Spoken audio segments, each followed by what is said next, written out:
की तरफ से। तो ये थी बात जनाब मुलाजमीन की। अब जरा बढ़ते हैं आगे, बात करते हैं लेफ्टिनेंट गवर्नर साहब की, क्योंकि लेफ्टिनेंट गवर्नर साहब ने एक बार फिर इंहदामी कार्रवाई चलाने का फैसला ले लिया है और यह साफ कर दिया कि जिन लोगों के पास भी गैर कानूनी तौर पर सरकारी जमीनें हैं उन्हें किसी भी कीमत पर उन्हें वापस लिया जाएगा और उसे अवामी बहबूद के लिए इस्तेमाल किया जाएगा। लेफ्टिनेंट गवर्नर का बड़ा बयान और दोबारा बुलडोजर कार्रवाई शुरू हो सकती है, क्योंकि इंहदामी कार्रवाई पर उन्होंने कहा कि चंद लोगों ने शोर शराबा जरूर किया, लेकिन सरकार की जमीन का मतलब ये सरकार की जमीन है। जो बड़ी जमीन है वहां सरकारी इंडस्ट्री लगेगी, छोटी जमीन पर खेल के मैदान बनेंगे। जम्मू कश्मीर के नौजवानों को वहां खेल की सरगर्मियों में वो मशगूल रहे, इसके लिए कोशिश होगी। और तीसरी बड़ी बात उनके मुताबिक जो सरकारी जमीन वापस ली गई है, जहां जहां जरूरत है, शिकायतें हैं, वहां कब्रिस्तान बनाए जाएंगे, क्योंकि तदफीन के लिए मुश्किलात जो इस वक्त मकामी कश्मीरी अवाम को आती है, कश्मीरी मुसलमानों को आती है, उसकी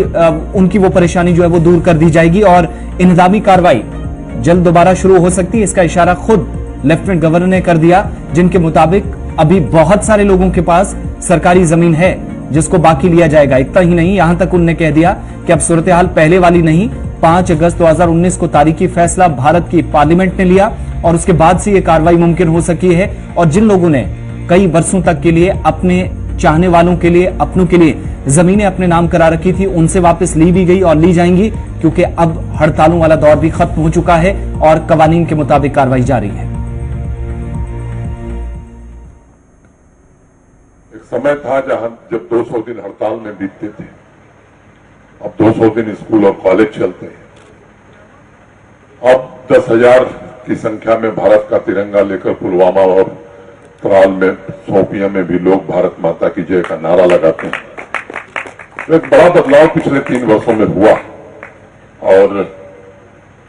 मैं जितनी बार मैं कहता हूं, मुझे बार बार ये ध्यान आता है कि 5 अगस्त 2019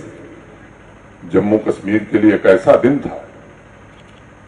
और मैं मानता हूं कि माननीय प्रधानमंत्री की दृढ़ इच्छाशक्ति के कारण भारत की संसद ने जो फैसला किया, उसका नतीजा है कि ये वातावरण आज जम्मू कश्मीर में बना है। पहले चाल कछुए की थी और आज रूल ऑफ लॉ ही नहीं स्थापित हुआ है। आजादी से लेकर और 2 साल पहले तक कुल प्राइवेट इन्वेस्टमेंट जम्मू कश्मीर में 14,000 करोड़ रुपए का आया था। जो लोग रोजगार का सवाल उठाते हैं उनसे मैं कहना चाहता हूं कि क्यों आपने ऐसी परिस्थितियां पैदा की। माननीय प्रधानमंत्री ये पिछली बार जम्मू आए थे तो उस समय 38,000 करोड़ रुपए की ग्राउंड ब्रेकिंग सेरेमनी माननीय प्रधानमंत्री जी ने की थी। हम कोशिश कर रहे हैं, जमीन की उपलब्धता हमारी बढ़ रही है। कुछ लोगों ने कई पीढ़ियों के लिए जमीन रख ली थी और जमीन सरकारी रख ली थी, अब उनके कब्जे से बाहर हो गई, सरकार की जमीन सरकार के पास आ गई है। और मैं आज ये कहना चाहता हूं कि जो बड़ी जमीन है उसमें इंडस्ट्री लगेगी, जो छोटी जमीन है कश्मीर जम्मू के नौजवान उसमें खेलेंगे। और मैं जानता हूं ऐसे अनेक गरीब परिवार हैं, हमारे मुस्लिम भाई हैं कश्मीर के, अंतिम दौर में जब मौत हो जाती है तो उन्हें जगह नहीं मिलती है। वो जमीन हम ऐसे गरीब कश्मीरी भाइयों को भी देने वाले हैं अंतिम समय में, जिन्हें दफन किया जा सके। जमीन हमने लिया है, जानबूझ के लिया है। और आज मैं कहना चाहता हूं कि अभी जिनके पास बची है, आगे आने वाले दिनों में सरकारी जमीन सरकार के पास ही रहेगी। बात कर रहे थे लेफ्टिनेंट गवर्नर मनोज सिन्हा बात कर रहे थे और ये गुज़श्ता रोज होने वाली तकरीब में उनका अहम बयान सामने आया। लेकिन दूसरी जानिब जम्मू कश्मीर के लिए अब तक जो सरमायाकारी का बार बार हवाला दिया जा रहा था और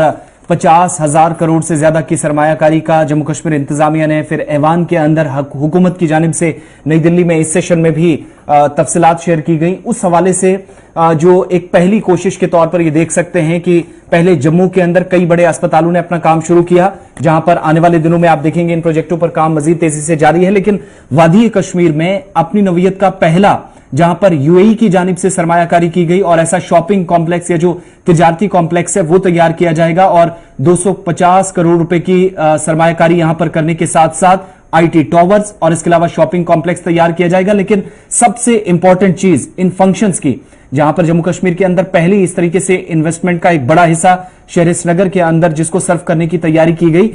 इस मीटिंग में बॉलीवुड भी एक तरह से जम्मू कश्मीर के अंदर दिखा, क्योंकि कई अहम शख्सियात जहां पहले ही संजय दत्त वादी के अंदर मौजूद थे, विवेक ओबराय समेत मुतद्दिद जो फिल्मी दुनिया से जुड़ी शख्सियात हैं वो भी कल इस मीटिंग का हिस्सा थे, जहां इंडिया यूएई समिट का आगाज हुआ और यूएई की तरफ से भी नुमाइंदे थे जो अमार ग्रुप की तरफ से आए थे, और दूसरी जानिब बॉलीवुड के और जम्मू कश्मीर इंतजामिया के नुमाइंदे भी इस मीटिंग का हिस्सा बने और अपनी अपनी बात भी इस मीटिंग के दौरान रखी गई। वादी में अपनी नवियत का पहला भारत और मुत्तहिदा अरब इमारात सरमायाकारी सरबराह का इजलास मुनक्किद हुआ। तस्वीरें आपके सामने हैं और जम्मू कश्मीर में गैर मुल्की सरमायाकारी की काफी गुंजाइश है, ये सरमायाकारों की तरफ से कहा जा रहा है। और हिंदुस्तान यूएई की सरमायाकारी की तारीखी मुलाकात में जम्मू कश्मीर के अंदर ये जो मुलाकात हुई है, जो तस्वीर आपके सामने है, इससे कई मौके जो है वो पैदा हो रहे हैं। एक ये कि फॉरेन डायरेक्ट इन्वेस्टमेंट यानी बाहर से बराह रास्त इन्वेस्टमेंट हो रही है और इस इन्वेस्टमेंट का तारीखी फैसला ये होगा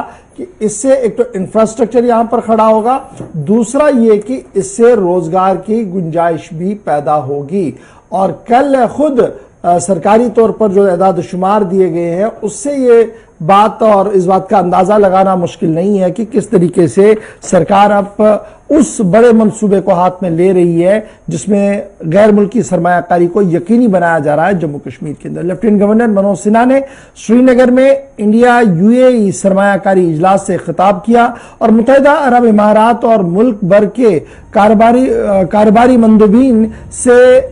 जो इस्तिफार किया और उनसे जो गुफ्तगू हुई है, उस गुफ्तगू के दौरान ही कई चीजें सामने आई कि कितना बड़ा पोटेंशियल जम्मू कश्मीर के अंदर है और उस पोटेंशियल को किस तरीके से टैप किया जा सकता है, सरकारी सतह पर क्या करने की जरूरत है और जमीनी सतह पर किस तरीके से ये ग्रुप जो है वो काम करेंगे। फिलहाल जिंदल के बाद आप मान लीजिएगा ये दूसरी बड़ी सरमायाकारी थी जो मेरी नजर में सूबा कश्मीर के अंदर आई है, जिससे बराह रास्त जो है वो रोजगार के मौके भी पैदा हो सकते हैं। तस्वीरें कल की हैं लेकिन बड़ी अहम खबर है क्योंकि सरमायाकारी का मामला है और कई लोग फॉरेन डायरेक्ट इन्वेस्टमेंट पर सवाल उठा रहे थे, लेकिन आहिस्ता आहिस्ता करके अब वो दिखना जो है वो शुरू हो गया है। छोटा सा ब्रेक होगा जी, यहां पर ब्रेक के उस पार आएंगे तो कश्मीरी पंडितों के लिए एक अच्छी खबर है, उन मुलाजमीन के लिए अच्छी खबर है जो वादी कश्मीर के अंदर है। उसके बाद आपको बताएंगे कि नेशनल कॉन्फ्रेंस को दचका लगा है, कहां से दचका लगा है, क्यों ये दचका लगा है और नेशनल एजुकेशन पॉलिसी को लेकर वालिदैन परेशान क्यों है और वो क्या कुछ चाहते हैं। और ये सिर्फ सूबा कश्मीर की बात नहीं है बल्कि पूरे यूनियन टेरिटरी के वालिदैन की तरफ से ये फरियाद है लेफ्टिनेंट गवर्नर